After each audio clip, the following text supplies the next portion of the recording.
Forward! Hard work, hard work. Hard work, hard work. Hard work, work. There you go. Forward! Hard work, hard work. Hard work, hard work. Hard work, work. There you go. Forward! Hard work, hard work. Hard work. Fall in. Hey, good morning, good morning, good morning.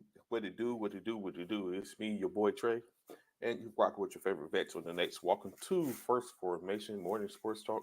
So come on to fall in as we get to talking about what was down, how it went down yesterday, day before yesterday. Sometimes just whatever we want to speak about. How we are doing today is Thursday. Sorry, I missed you yesterday.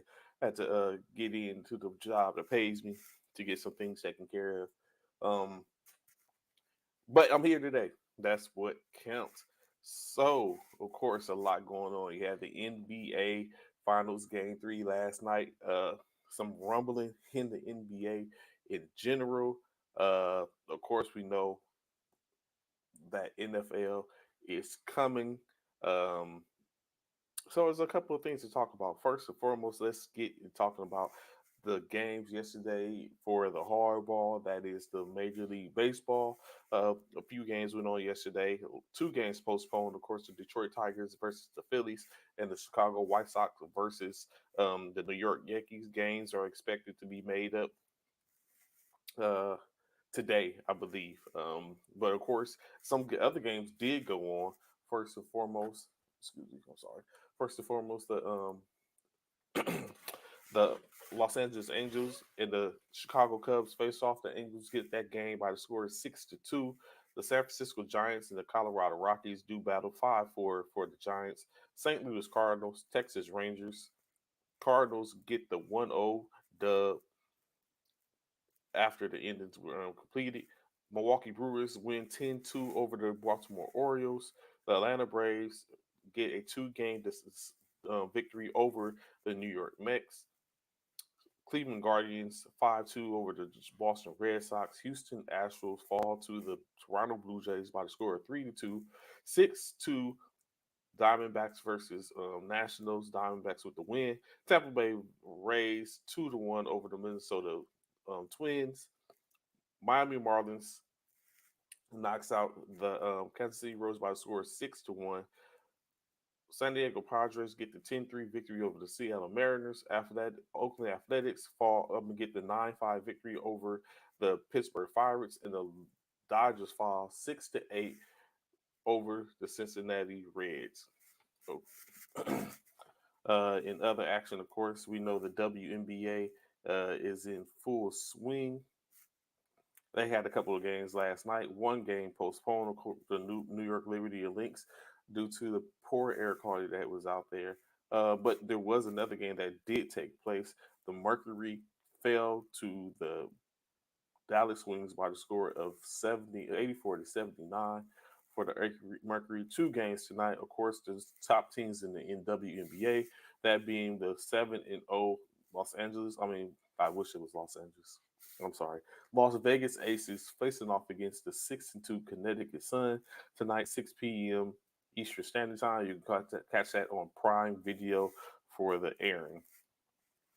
What else do we have before I really get into it, where everyone probably wants to speak about and engage about? We still have NHL action going on to decide who is the Stanley Cup victor. Currently going to Game 3 to be played tonight. The Golden Knights currently lead the Florida Panthers 2-0 in the series tonight. Game 7, 7 of correct. Game 3, 7 o'clock on TNT. You can catch that viewing opportunity for the Knights to go up 3-0 in the series, or the Panthers to kind of try to make it a series by defeating them to make it a 2-1 series. So we'll be able to talk about it tomorrow for the most part. What is definitely evident, of course, in NBA. So, like I said, a couple of things went on yesterday when it came to the NBA. Of course, one being Game Three of the NBA championship played. Uh, I still don't know what to say or how to call this particular series. uh, what we're seeing is, I don't know. Are we seeing good games? I don't know. What would anyone say about that? Are we seeing good games when it comes to the series? As we know, last night the Miami Heat hosted Game Three in Miami, to where Miami fell 109 to 104 to the Denver Nuggets. Is this actually Denver's year? It's looking very, very possible. What's going on? Standing, glad to have you formation with me this morning, brother. What's going on, man? How's everything doing? Um, but last night, of course, 28 points. Jimmy Butler did his damnedest um, to hold off the outcome of what became the loss for the Miami Heat. 28 points, 4 rebounds, 1 block for Jimmy Butler. Bam Adebayo, 22 points, 17 rebounds, 3 assists, 1 block. 10 points from Caleb Martin, 3 rebounds, 3 assists. 9 points, Kyle Lowry, 3 rebounds, 5 assists, 2 steals. 9 points from Duncan Robinson, 1 rebound. 7 points from Gabe Vincent, 6 points from Kevin Love, 2 rebounds to go along with that. 3 points from Max Strus, 4 rebounds, 5 assists, 1 steal, 1 block in that. But that's kind of where it ended for them. What was initially their strong point in those individuals in which we just mentioned, the Struces, the Martins, the Vincents, uh, is like Denver has the antidote for that ailment. They're not being proficient in that sense. Of course, Gabe Vincent came back and gave 27 or 28 last game, but that's not what he gave this game. Of course, adjustments seemingly being made by Denver, and they're just continue to do their damage. When you look at it last night, not one. Of course, we understand and think, or it's expected at this point, which isn't fair probably, but it's an expectation that Jokic is going to get his. We know Nikola Jokic is going to get his 30-point triple double. That's what we expected, or that's what we've seen. But to have two 30-point triple doubles in the same night, in the same game, during the same series, probably wasn't expected. Like I said, Nikola Jokic, 32 points, 21 rebounds, 10 assists, 2 blocks on the night. Jamal Murray, 34 points, 10 rebounds, 10 assists, 1 steal in that same night, a couple with 7 turnovers. It's not usual that we see a player with 7 turnovers or more, and then we can say they have a good game. Not to mention, Christian Brown got off as well, 15 points, 4 rebounds, 1 assist, 1 steal in 19 minutes of play for the rookie. Bruce Brown, of course, 5 points, 2 rebounds, 3 blocks on in his 29 minutes of play. Then Michael Porter Jr. 2 points, 5 rebounds, 7 rebounds. Aaron Gordon 11 points, 10 rebounds, 5 assists, 1 steal. Not bad. Kentavious Caldwell Pope 6 points, 3 rebounds. Um, Jeff Green 4 points, and it kind of it ended there. So when you look at this, the Denver Nuggets continue to find minutes in other players, right? Jeff Green, of course, has his spurts. Now you have Bruce Brown and Christian Brown that are basically contributing one person every night. You never know who's. And then you have the usual suspects, of course, as in Jamal Murray and Nikola Jokic, that are going to be productive. The two-man game is a monster. You can't stop that, and they just continue dropping 66 points a piece of 109. Um, and then Aaron Gordon and Michael Porter Jr., which you don't know who is going to, you never know who you're going to get. And lastly, Contavious Caldwell Pope. So you never know what you're going to get at this point. When I look at this, between Pope, Gordon, and Porter, that was a total of 19 points, which isn't what you want out of three of your starting five. Um, wasn't That's not effective at all, honestly. But you got the pickup if you think that if you believe or think like, okay, we got them locked down. Like I said, 60 points out of 100, you would believe that that's not enough. But then you got unlikely suspects like Christian Brown that's being productive off the bench, and then of course you have to watch out for Bruce Brown. Then things start to get a little wonky and haywire, and at that point you start to have a problem. And seemingly, that's what we have is problems in Miami currently. But it's all right. They're only down one game in a 7-game series, a best of 7 series. Currently, looking down to seeing them give an opportunity to try to get that game, win that game 4 to tie the series back at 2-2, going back to Denver and then coming back home. So they're definitely at this point, in any case, they're going to be in. They got to go back to Miami, in state. They got to go back to Miami. Now, the only thing that's at play now is when they go back to Miami, what's going to be the circumstances? They can be 2-2 with the possibility of extending it to go back home court advantage, or they could be down 3-1 with the possibility of Denver getting ready to close it out on their home court once again. That game, of course, would be 7:30 Eastern Standard Time. Central Standard Time on Friday, as that'll be game 4 as we get a chance to watch. Now, what's the possibility that Miami will lose both those games on their home court, and they have to go back to Denver for it to possibly extend it? We'll see, but they could extend it from their court and live to play another day, another 2 games. Actually, if they can extend it,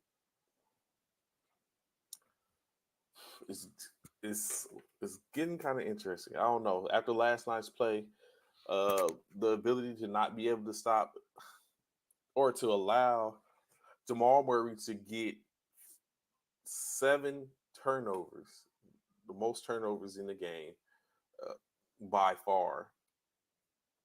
To get 7 turnovers, still drop 34 point triple double, and they get the win.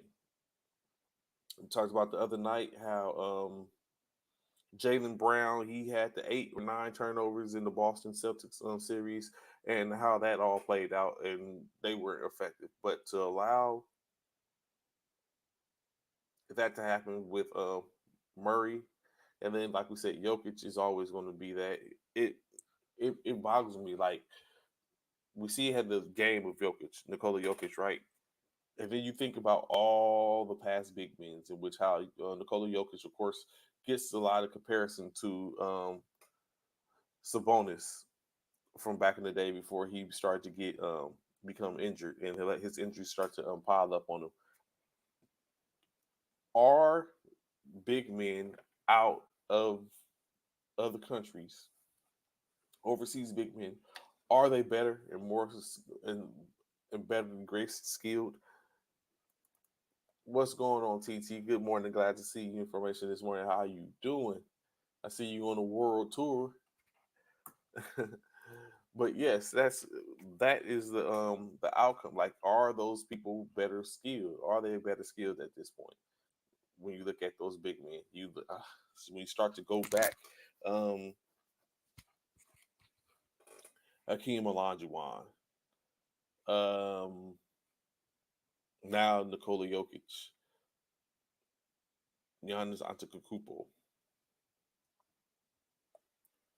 uh, Domantas Sabonis. These big men, not to say they're not, because when you come back, we still had Tim Duncan, another overseas player. We've had our Shaqs. But has there been a skilled big man since Shaq? Will we say that? When I look at it, I think the players, the U.S. big men, are more uh bruiser based, or were the better ones. Because I mean, technically, we have Big Cat, we had Cousins, we had we got AD, of course, skilled. So, but are the European or foreign big men better skilled than the homegrown U.S. based big men, or is it? Do we see something going on to where there's starting to be a shift in that type of seismic big man, and now they're starting to show that they can do it inside and outside, which of course isn't predicated upon what we used to know because we used to see players all the time, hear it all the time, like a go down, back down. The year, I mean, the time of the big man being in the post is done, which isn't necessarily a bad thing, I guess. If especially if you have someone that understands and gets the aspect of when to use that, when to how to use it, then of course you have something great there. Of course, Victor Wembanyama, possibly the number one pick in the NBA draft this at the end of the month.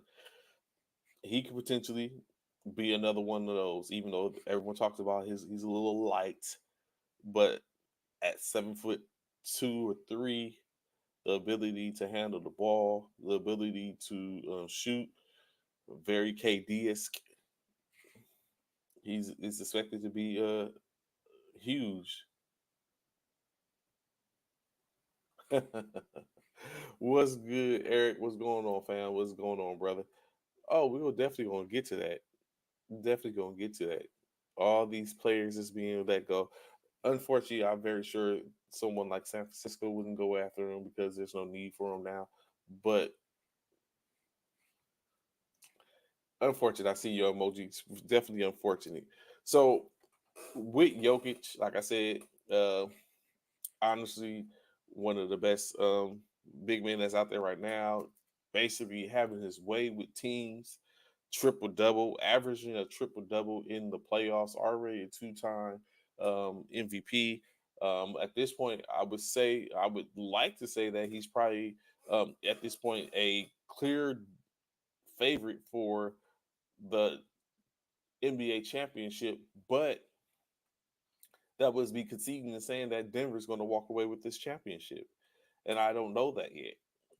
But right now, Jokic, I would say between Nikola Jokic and Jamal Murray, that's their championship. At this looking like it's their championship to give up to lose, and definitely without a doubt, one of them two are going to end up walking away with the NBA Finals MVP. It's just a matter of who at this point. Definitely, if they get definitely if they get this win, if they get this win on Friday, I almost would be willing to say that it's very close to be over uh, in five, a legitimate sweep. So we'll get to see. We have yet to see how that's going to go. What's going to be the end state of that? Do we see a Western Conference champion in the Denver Nuggets held victorious ABA expansion team, finally getting their opportunity, finally getting the win, removing their name off that list of teams without a championship win? It's a possibility, very possible, especially at this point. They're showing that they're a very dominant squad. Shout out to Mike Malone for putting them in that position. Now, moving on a little bit. Yesterday, I'm very sure everyone's seen what is going on in Phoenix. It's not surprising, of course.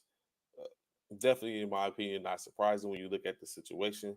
Um, but two things come to mind, right? So yesterday, of course, Phoenix Suns officially, as we know, earlier in the week last week, the Phoenix Suns officially hired Frank Vogel to be the next head coach of the Philadelphia Phoenix Suns after firing Monty Williams, who is now the head coach for the Detroit Pistons.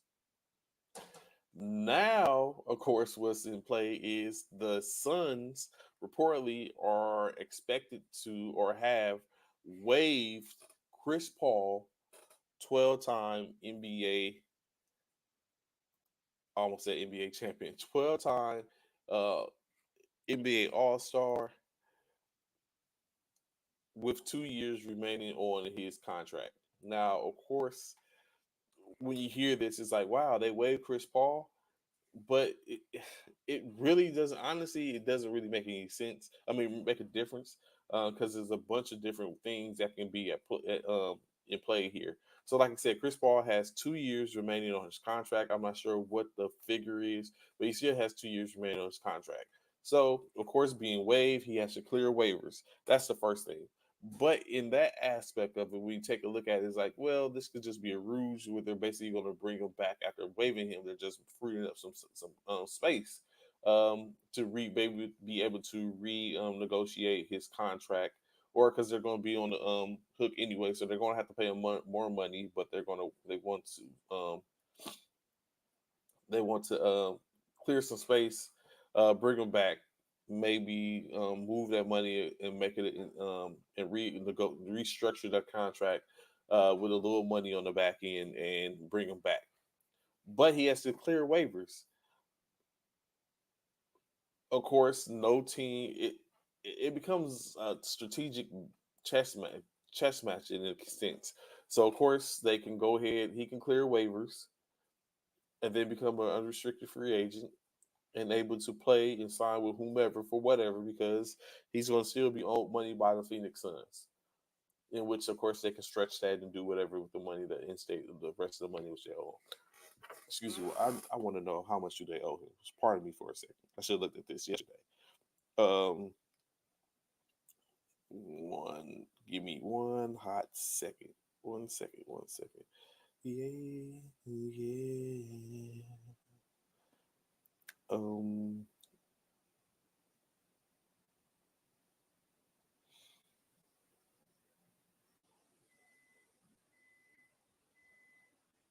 Always does this one. I'm looking over.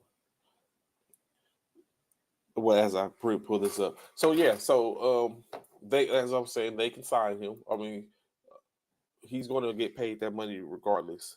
It doesn't make a difference where he is. He's going to get paid that money unless he decides to take a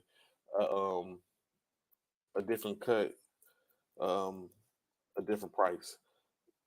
Additionally, on the opposite side of it, he can to go back to Phoenix, depending on how they bring him back, because he can come back as a free agent, and now be looking at, okay, so okay, they don't owe him too much, so he has 2 years remaining on his contract to where he has 15 billion left. That's guaranteed. He has 30. Well, he's 30 million. So he has 60.8 million left on his contract. However, the only guarantee is partly guaranteed for next year. What would have been next year. So they released him by June 28th waived him. I'm sorry, waived him by June 28th. But now puts him, which now the only thing that he is owed is 1 year. Would have been 1 year. Only thing that he was owed was guaranteed was 1 year, 15.8 million. That's all he was guaranteed, which would have been activated on the 28th of this month. But now he's gone, so he's not. They are just on the hook for that.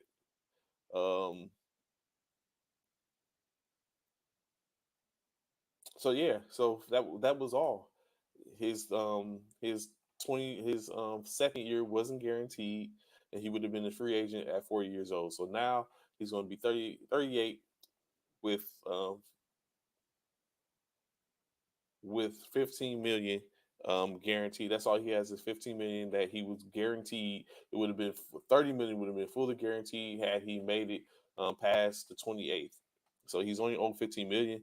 So which basically 1 year, 15 million is what if if a team picks him up on waivers, will be paying him.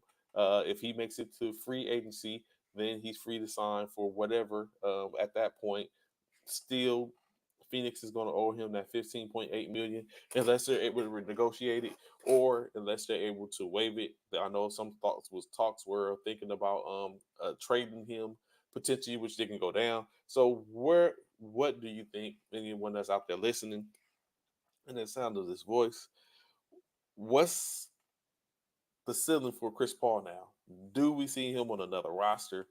Is he going to get picked up during the this waivers? Probably not. Probably gonna let him get the free agency, and then of course looking at with this year coming up and the free agency about to open up. Now, does Chris Paul become the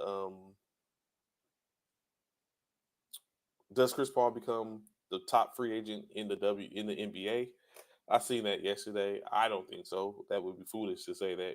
Matter of fact, let me see something. Pull it up. Yeah.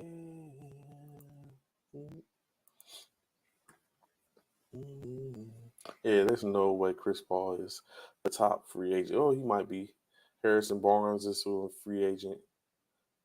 Um,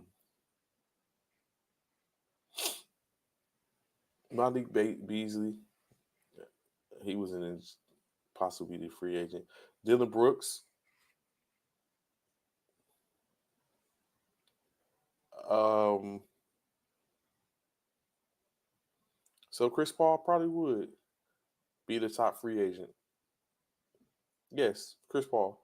So Chris Paul, if he gets through waivers, is going to be the top free agent in this year's free agency. A couple of players there, additionally, that's not bad. I think Seth Curry, um, Malik Beasley, as we spoke about, Dylan Brooks, um, Malik Beasley, Dylan Brooks, Bruce Brown, possibly, especially after he's played during the season. Um, Lakel Walker, I won't say a top one, but I'm very sure he's going to be sought after. Harrison Barnes, maybe, even though he's getting a little older, they're currently 31, 10 years in the league already. Um, Jordan Clarkson, I'm very sure he's going to be sought after. He's another one, although again, older. So Chris Paul, Dante DiVincenzo probably, even though he's probably just going to be seen as someone that Golden State goes back and picks up. So there's some out there. There's a few out there. But of course, like I said, the bigger fish might be Chris Paul if he clears waivers. So does he clear a waiver? Of course he does. No one's going to wants to pick up that $15 million unless they feel that he's going to be that much of an asset, and they go and grab him due to the fact that they don't want to allow him to get to any other organization. Of course, for me, looking back, serviceably, does it make sense for a team such as the Los Angeles Lakers to go and grab a Chris Paul and put him in their locker room for veteran assistance? But then now you have Chris Chris Paul and LeBron James, both 35 years or older of age, technically 30, both 36, 37 years of age. Um, And what do you sign him for? A 2 year deal with a player option for to leave at the same time which LeBron ends up leaving? I would think that's a possibility to bring him in. That's bringing another point guard to go along with um,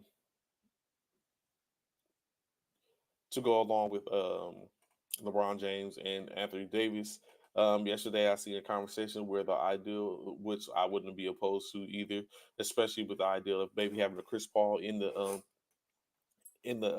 as well, backup from um, Austin Reeves if they can keep him, Rui Hachimura if they can keep him, but also looking at the possibility of moving D'Angelo Russell for Chicago's DeMar DeRozan, bringing DeMar back home so he can play. So I was like, okay. I was like, I can see that. I can get that. So I'm wondering what Palinka is looking at and what is the situation. Of course, as we get closer and closer to the beginning of the free agency. Actually, when does it go down? Let me make sure. Um, and then, of course, I was talking about I would be open to seeing Dylan Brooks in a Laker uniform as well. Um, to bring him in.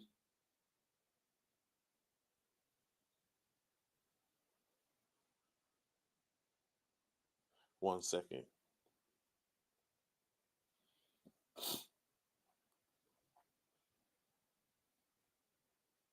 Okay, so yeah, so free agency is due to start June 30th, so that's gonna go down. Um, like I say, I think the draft is the day before that.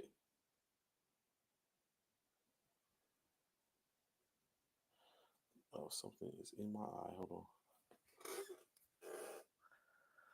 So a week before that. So of course, the NBA draft June 22nd.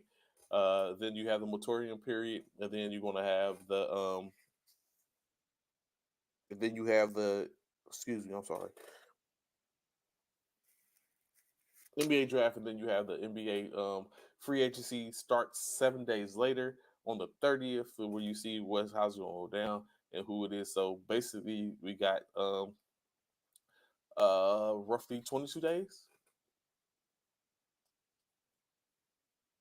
today. So today's 9.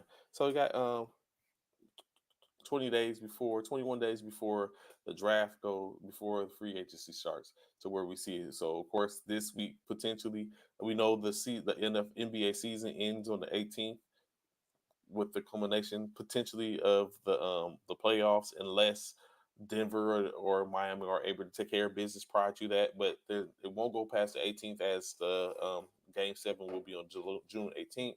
Then June 22nd, the NBA draft, and then June 30th is when free agency begins. Uh, to better fine tune and see what's going on. So yes, Chris Paul, of course, as we'll start this conversation. Chris Paul now expected to be, if he makes it through waivers by next week, into this week. By next week, I think Tuesday will be if will be a when he waives finally waived because he said plans to part ways. If he gets waived, go through waivers, make it through waivers, become the free agent, able to sign with anyone later on in the year. Um, we'll see how that goes. Where he's going, where he end up, no one knows. Of course, it could, like I said, could be a plan. Phoenix could be deciding to bring him back after um, after all the dust is settled. Unless you went forward with the ideal, unless you came and talked to me, it's like Trey, we're planning to waive you, but we would like to have you still in the organization. We would like to bring you back.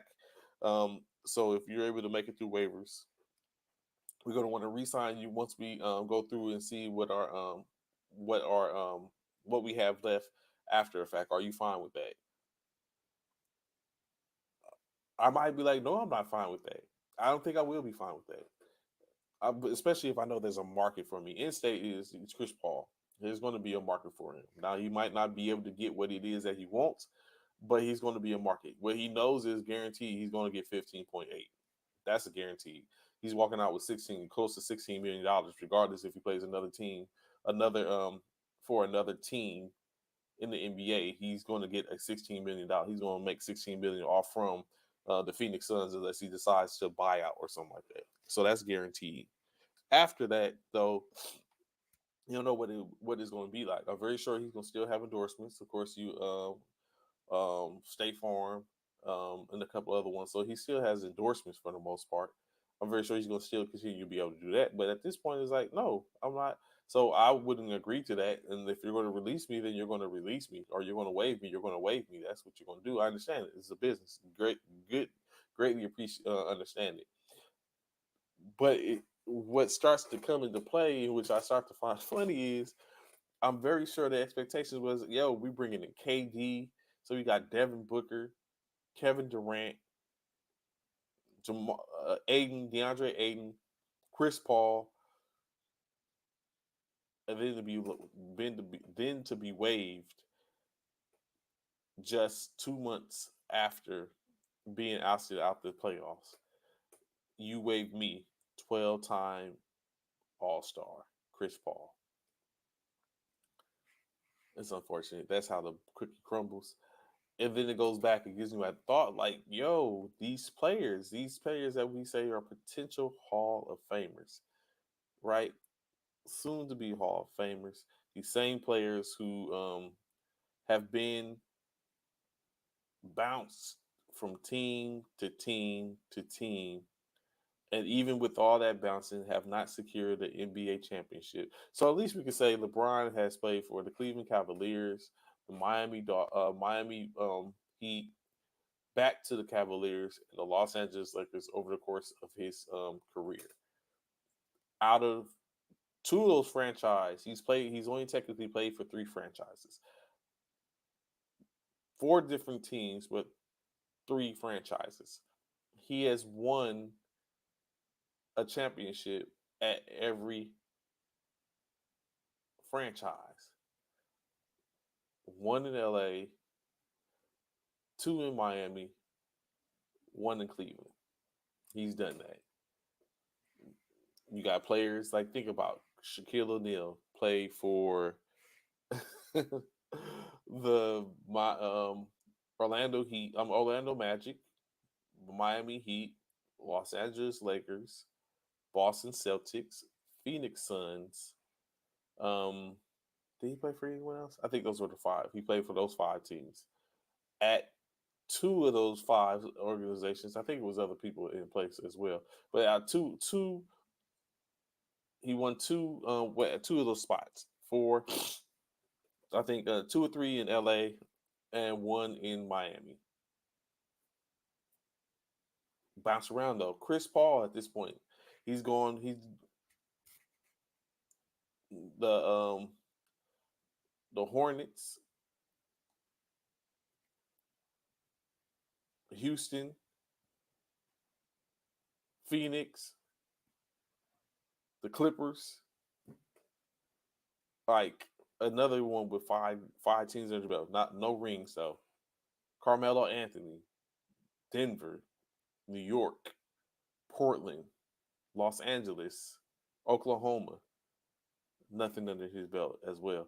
So these players, when we look at it, it's like the bouncing around, bouncing around, bouncing around. Kevin Durant, Oklahoma, Golden State, Brooklyn, Phoenix. But he does have a championship. He did claim a championship.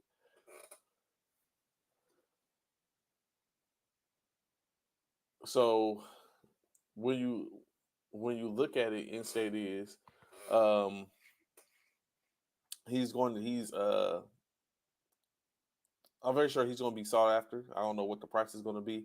And in-state, after that price is made, then they get into opportunity to go forth through to see how that goes. To where it could be a revitalization, I think, depending on where he is. He's going to go, of course, for his leadership.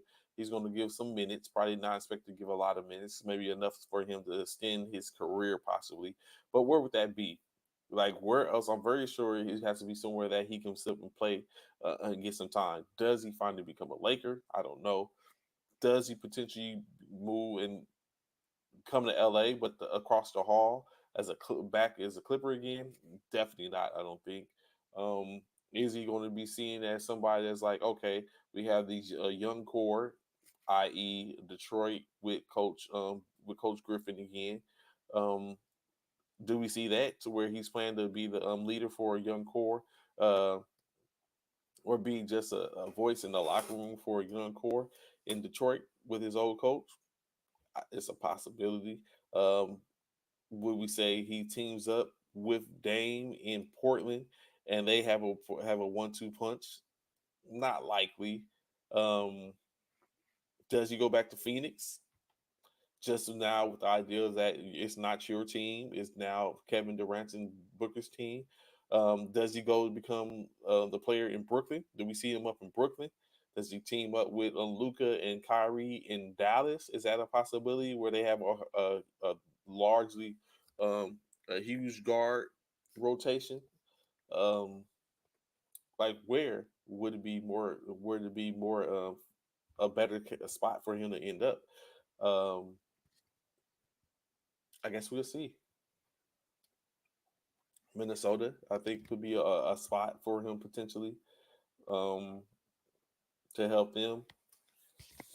Memphis, does he go to Memphis to be a mentor to Ja? Like we'll see.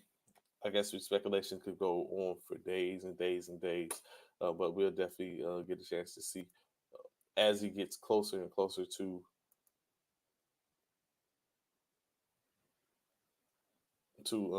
that. So of course, as we just seen, Eric when he first came in, um, was able to give the 4-1-1 as Dalvin Cook, as expected. You know, it has been a long time coming, but it has been conversations to talk with that Dalvin Cook may possibly be released. As you look at it, the value of a running back is not that high anymore. It's honestly, you gotta think what how they did. Of course, there was a lot of shuffling going around. Los Angeles, I'm not Los Angeles, San Francisco did um, make a move to get Christian McCaffrey, but that was more of a skills based set as opposed to the position. But you start to really fall off and tailor off when it comes to the running back position. Um, I think it's more of those things where you to have them in in house is ideal, but once you get to but to keep him there is the be different situation. Of course, you have players like Austin Eckler who tried his hand, tried the flex move. No one was really buying it. He ended up having to go back and I guess eat pie and go back and sit in his locker room and get a Cindy Blayton based a contract or last couple of years in San Francisco in Los Angeles with the Chargers. Um, we've heard the conversations talk about Joe Mixon potentially to be released. We haven't seen that happen yet in Cincinnati. So we don't know if that's going to be the case, or it could be the case now. Maybe Cincinnati look at it like maybe look and see as Dalvin Cook is expected to be released later on this week. Maybe it could be a case where someone's looking at it like, well, we're going to snatch him up, and now there's an opportunity to put someone else out. Of course, you have teams for Dalvin Cook's case. I'm very sure right now the Cowboys are on a horn trying to get it to see what can they make a formidable 1-2 punch with Cook and a Pollard. That could be a monster. Um, Baltimore might look to bring in more talent into their running back room. Um, so where could Dalvin could potentially end up um, as he's expected to be released? Four-time Pro Bowl running back. These running backs is just not the premium anymore. Um, so it's no telling. No different than when you look at the fact that DeAndre Hopkins was released, but he's about to do a he's about to start his free agency visits, and he's first one up on deck as he goes to visit the Tennessee Titans on Sunday, to where he'll be there to talk to them. Can I would wonder if Hopkins would want to go there based on the fact that you really don't have a proven quarterback. I mean, technically Tannehill is still there, so that could work out potentially. You have, of course, Levis. That's a starter. I mean, that's was drafted. You have Harris. I mean, look, Malik. That was drafted the year before. So if Hopkins was to go there, what can they expect? Would he go there? Is it going to be a real conversation to find out what's going on? So, of course, that remains to be seen. Um,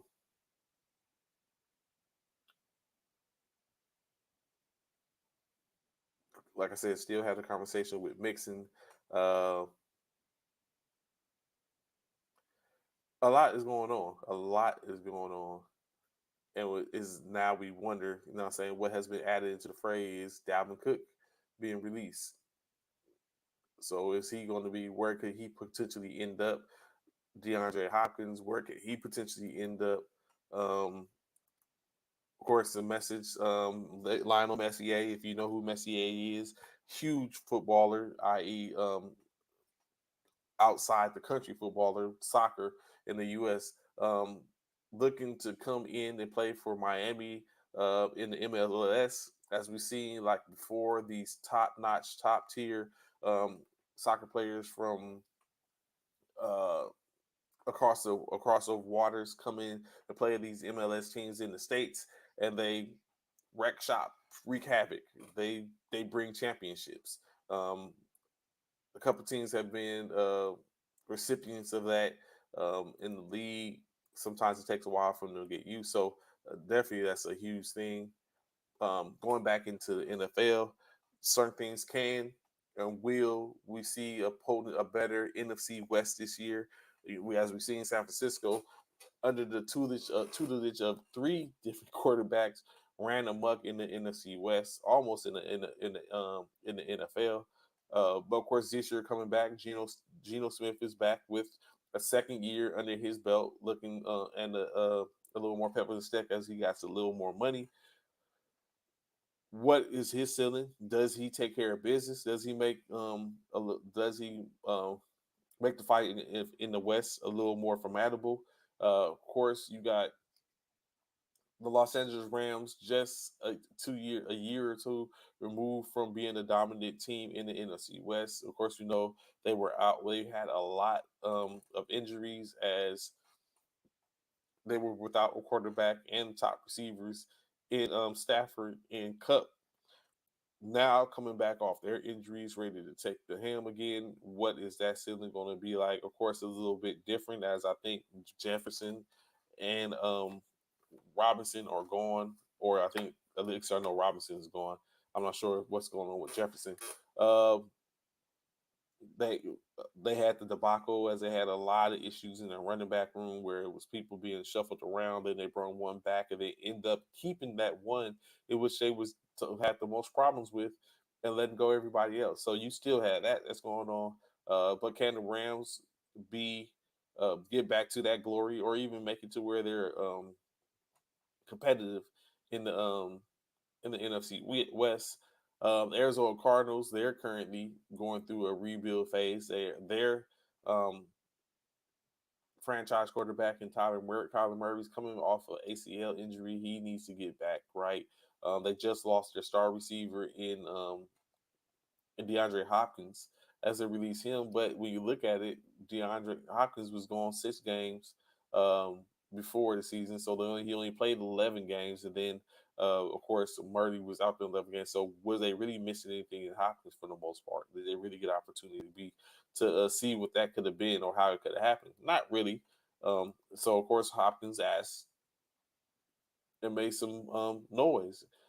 Now Arizona has a new quarterback, a new GM, as well as a new head coach. So out with the old, in with the new, make some changes, no distractions, and put it in position. So if I was to count off how the season could go, who would be one, two, three, four in the NFC West? I would say San Francisco. I actually would give the nod to Seattle, Los Angeles Rams, and of course Arizona Cardinals currently at the bottom. I think Arizona is going to be lacking due to I think they're going to get Kyler Murray back late in the season, and with getting Kyler Murray back late in the season, I think Seattle and Los Angeles and San Francisco are already going to be light years ahead of them, and there's going to be a difference. Now, I really do think there's going to be potentially a battle, especially with the addition of some nice receivers in Seattle. Seattle may honestly really challenge San Francisco this year, but I believe San Francisco comes out victorious. And then going from there, like I said, the Rams. The only reason, of course, I look at that, which is going to be a little off, is come both their franchise quarterback and potentially maybe a franchise receiver, um, and Cooper Cup are both coming off injuries, and we're not going to know. Are we going to see the same Cooper Cup that we just seen that was a Triple Crown winner the year before, just a year before his injury? And then, of course, the utilization rate is high, which could have been a reason why he ended up with the injury to begin with. A high utilization rate, no help truly So I wonder what LA is going to do to bring in more help. I can't remember who they drafted or what they drafted, but I don't think they drafted him a immense amount of help.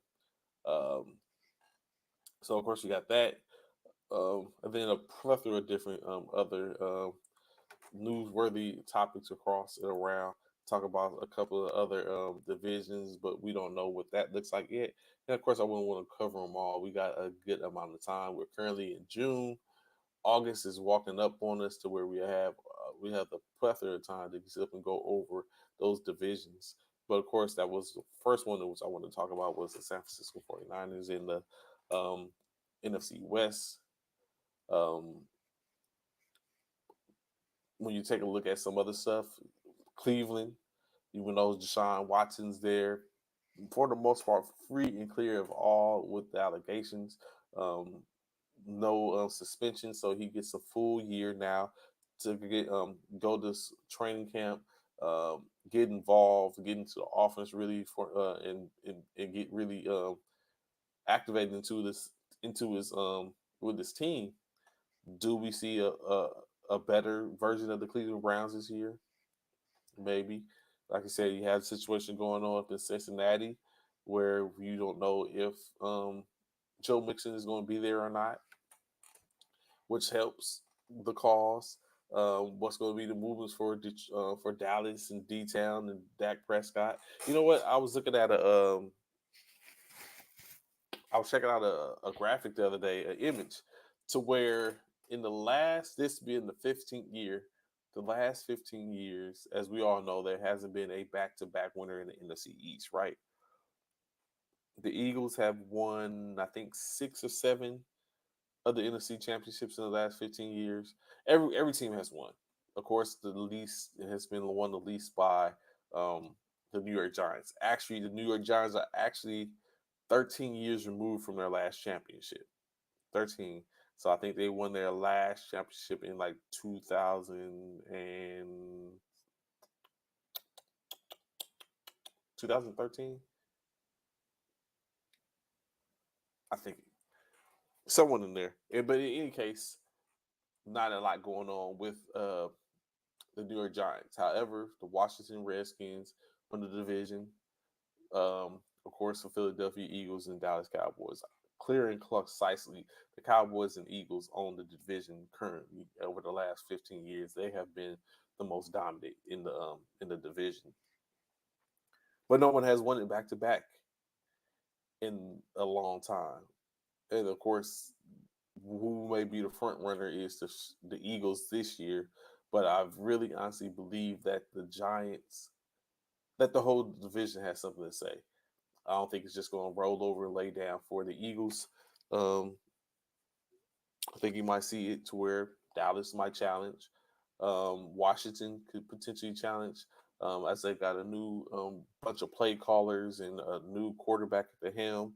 They could probably make some problems for the Dallas Cowboys and the Philadelphia Eagles. So I just think for right now, at this point, it could be anyone's division. So, of course, at some point, we'll delve into that division and talk about it and see if we can formulate who will be potentially the number one team out of the NFC East this year. Um, Still a lot going on. Just when I look at the running backs, I just think about it, man. Dalvin Cook potentially about to be released. Joe Mixon wondering if he's going to be released. You got to think about Calvin Kamara, what's going on with him as he still has to face for the legal issues in Las Vegas.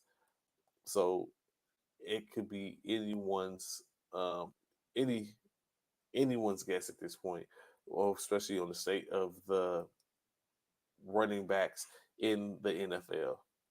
So many other stories, of course. How is Jimmy Garoppolo going to do in Los Angeles, in the Las Vegas? I saw the funniest meme yesterday with safety Damar Hamlin, bro. They be trolling, I swear. The internet is undefeated, clearly and concisely, without a doubt. I would definitely say that. So as I look, it comes up to at the top of the hour being 10 o'clock. Um, as I'm engaged in a lot of things, I will be cutting short hours so I can get to it. Like I said, the job that pays me, but I greatly appreciate y'all rocking with me this morning. More to come, of course, as we get ready. As y'all know, if y'all haven't been paying attention, um, the Battle of the Shields is up almost is coming up upon us. Just a little short of 30 days. I think 28 days to be exact. Going down in Orlando, Florida, 7 through 9 July of this year, just next month. Um, Already 20 teams in the mix, 7 teams in the mix for the ladies, as you get to see some highly skilled military athletes in full effect right in front of you. Probably get an opportunity to see some of these coaches get down as they're going to have a 1 versus 1. It's a lot going on. Good times, definitely. Of course, seeing some of the top basketball players in the military from a perspective of military basketball across the country. And then that's just a few of them because not all of them are going to be involved in playing. So, um, opportunity to get all the talking out the way as people have been having a lot to say about the opportunity for players just be able to play, not worry about who is playing on what squad. So that's going to be going down. So be sure to tap in and see that. If you're a player that wants to play and needs a squad, please hit up T Morris or Wayne Walcott, and maybe they'll be able to get you in there. Hey, or maybe no, maybe you can just get some of your counterparts that you know that want to go spin and get together. Y'all put a squad together. Y'all go play and just let Wayne or Timo and them know that hey, you got a team that you're trying to put in. So of course, like I said, um, let me get up out of here so I can get to going. Greatly appreciate y'all rocking with me this morning. Look forward to see y'all. I'm definitely tapping in tomorrow. More conversation, unless of course I get called away again, and then I just put out there, hey, I'm not gonna be on. We're not gonna be on, and go from there. But it's Thursday, almost to the weekend eve.